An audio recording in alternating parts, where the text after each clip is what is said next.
ভয়ঙ্কর সমীক্ষার report 92% vote হতেই লাল পতাকার ঝড় তুলল বামেরা। টানা 34 বছর ক্ষমতায় থাকা বামফ্রন্ট এখন শূন্যের গেরো কাটাতে তৎপর।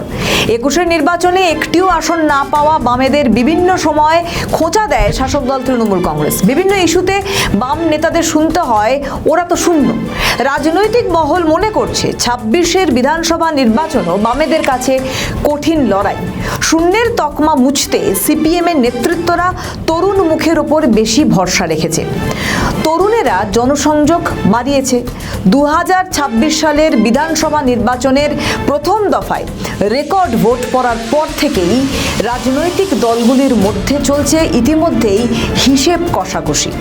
প্রথম দফায় 92% ভোটদানের হারকে বাম শিবির নিজেদের পক্ষে টানছে।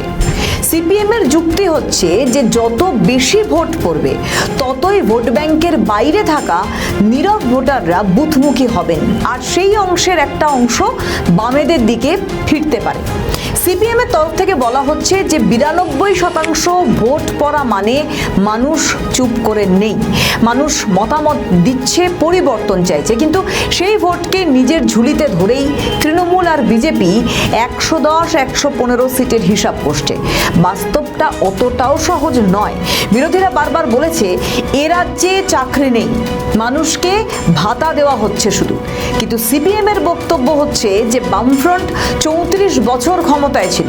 এটা কোনো হাওয়া নয়, এটা সংগঠন, সংগ্রাম আর মানুষের আস্থার ইতিহাস।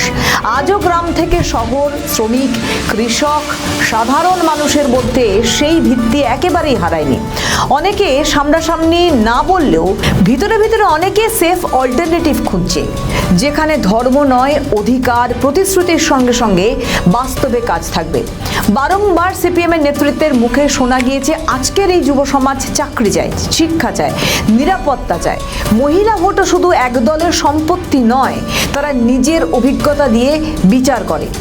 এই বাস্তব সমস্যাগুলোর উপর দাঁড়িয়েই যদি লড়াই হয় তাহলে ভোটের স্রোত ঘুরে যেতে পারে।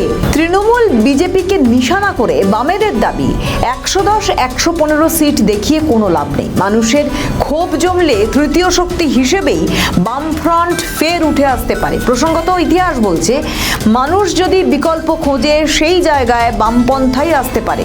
সিপিএমের তরুণ প্রার্থীদের প্রচারে কিন্তু জেনজিরা এগিয়ে আসছে। লোকের মুখে মুখে একটা প্রশ্ন ঘোরাঘুরি করছে যে বাম কি এবার ফিরছে?